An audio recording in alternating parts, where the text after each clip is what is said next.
Selamat pagi siswa-siswi SMA Negeri 1 Tuka, terkhusus kelas 11 IPA 1, 11 IPA 2, 11 IPA 3, dan 11 IPA 4. Saya di sini sebagai guru mata pelajaran kalian, yaitu guru mata pelajaran fisika. Perkenalkan, nama saya Ibu Murniala Togatoro. Tempat tinggal di asrama polisi Sambas. Dan status telah menikah dan mempunyai 2 anak. Jika ada yang perlu sesuatu yang sangat genting, hubungi nomor WA Ibu. Baiklah anak, kita langsung aja ke materi pembelajaran kita di semester 1 di semester 1 ini, yaitu bab pertama, keseimbangan dan gerak rotasi. Keseimbangan dan gerak rotasi. Ada beberapa sub pokok bahasan nanti yang kita pelajari di bab 1 ini. Ada 4 sub pokok bahasan. Tapi sebelum masuk kita ke situ, kita awali dulu belajar tentang mekanika. Mekanika itu adalah cabang ilmu fisika yang mempelajari tentang gerak. Cabang daripada mekanika itu ada 2. Yang pertama, kinematika, ilmu yang mempelajari tentang gerak tanpa memperhatikan penyebab geraknya. Sedangkan yang dinamika adalah ilmu yang mempelajari gerak dengan memperhatikan penyebab gerak. Baiklah, langsung aja kita masuki ke sub pokok bahasan yang pertama, yaitu kinematika dan gerak rotasi. Tadi di awal udah Ibu sebutkan bahwa kinematika itu adalah cabang ilmu fisika yang mempelajari tentang gerak tanpa memperhatikan penyebab gerak. Kenapa benda bergerak? Tidak diperhatikan apa penyebabnya. Sedangkan gerak rotasi itu adalah gerak yang lintasannya berupa melingkar atau berupa lingkaran.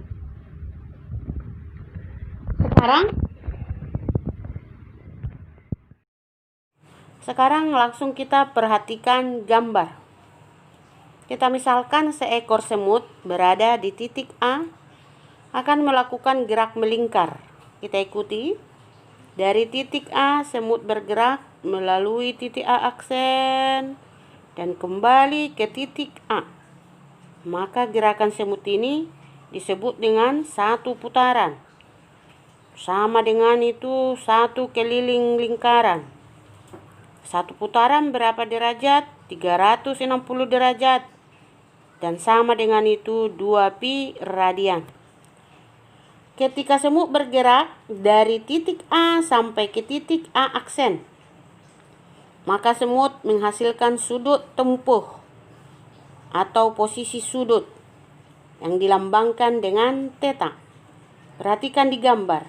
Theta itu terbentuk oleh jari-jari OA dan jari-jari OA aksen.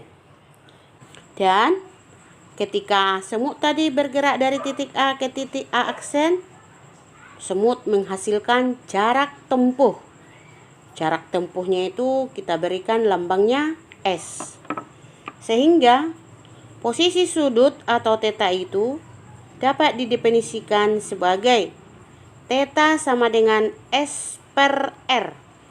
S itu bisa kita anggap dengan keliling lingkaran. Sehingga theta sama dengan 2 pi R per R. R dengan R saling mematikan, maka tinggallah theta sama dengan 2 pi radian. Disimak ya nak. Pada sub pokok bahasan yang pertama ini, kinematika gerak rotasi, ada 3 besaran yang perlu kita pelajari. Yang pertama tadi posisi sudut. Sekarang yang kedua, kecepatan sudut. Apa itu kecepatan sudut? Kecepatan sudut itu ketika semut tadi bergerak dari titik A sampai ke titik A aksen, kita hubungkan dia ke titik pusat, maka muncul sebuah juring. Juring inilah yang disebut dengan kecepatan sudut. Maksudnya, kecepatan sudut itu adalah besar sudut juring lingkaran yang terbentuk oleh sebuah titik yang bergerak tiap sekon. Itulah yang dimaksud dengan kecepatan sudut. Beda dengan definisinya. Definisi daripada kecepatan sudut itu adalah perbandingan sudut tempuh dengan waktu. Sudut tempuh tadi theta. Sementara waktu yang dimaksud di sini adalah periode. Sehingga kecepatan sudutnya omega sama dengan 2pi per T. Karena T sama dengan 1 per F, maka kecepatan sudut itu bisa juga dirumuskan dengan omega sama dengan 2pi kali F. Kecepatan sudut ada dua macam. Yang pertama, kecepatan sudut rata-rata dilambangkan dengan omega garis. Di situ omega garis sama dengan delta theta per delta T. Muncul delta. Delta itu artinya perubahan atau selisih. Supaya dapat selisih harus terjadi pengurangan. Sehingga omega garis sama dengan theta 2 dikurang theta 1 per T2 dikurang T1. Yang B, kecepatan sudut sesaat. Omega sama dengan d theta per dt. Itu dibaca turunan pertama dari posisi sudut. D per dt itu dibaca turunan pertama. Karena dihubungkan dengan theta, maka rumusnya tadi menjadi omega sama dengan turunan pertama dari posisi sudut. Sekarang masuk kita pada besaran yang ketiga. Di situ tertulis angka 2, corekkan supaya 3. Nah, yang ketiga itu adalah percepatan sudut, diberikan lambang dengan alfa. Definisinya, perubahan kecepatan sudut tiap satuan waktu. Tapi di garis bawahi, nak. Definisi ini hanya berlaku untuk gerak rotasi yang tidak beraturan. Percepatan sudut itu ada dibagi dua juga. Pertama, percepatan sudut rata-rata, lambangnya alfa garis. Alfa garis sama dengan delta omega per delta T. Hilangkan delta, munculkan tanda kurang. Tadi Bu bilang delta itu adalah selisih. Supaya terjadi selisih harus ada pengurangan.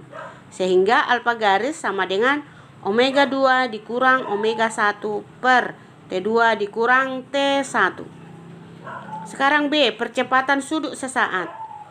Percepatan sudut sesaat diberi lambang alfa saja.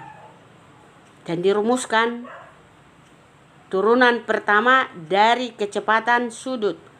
Atau alfa sama dengan d omega per dt. Sekarang masuklah kita ke contoh soal. Ini ada soal, nak. Soal ini kau baca dalam hati. Kau baca seksama, kau baca serius hingga mengerti kau apa ceritanya dan apa yang ditanya. Sekarang di sini ada penyelesaian. Penyelesaiannya ini dicermati dulu. Mana yang tidak paham nanti dibikin corek-coreknya. Minggu depan Ibu kasih penjelasan. Oke? Selamat pagi.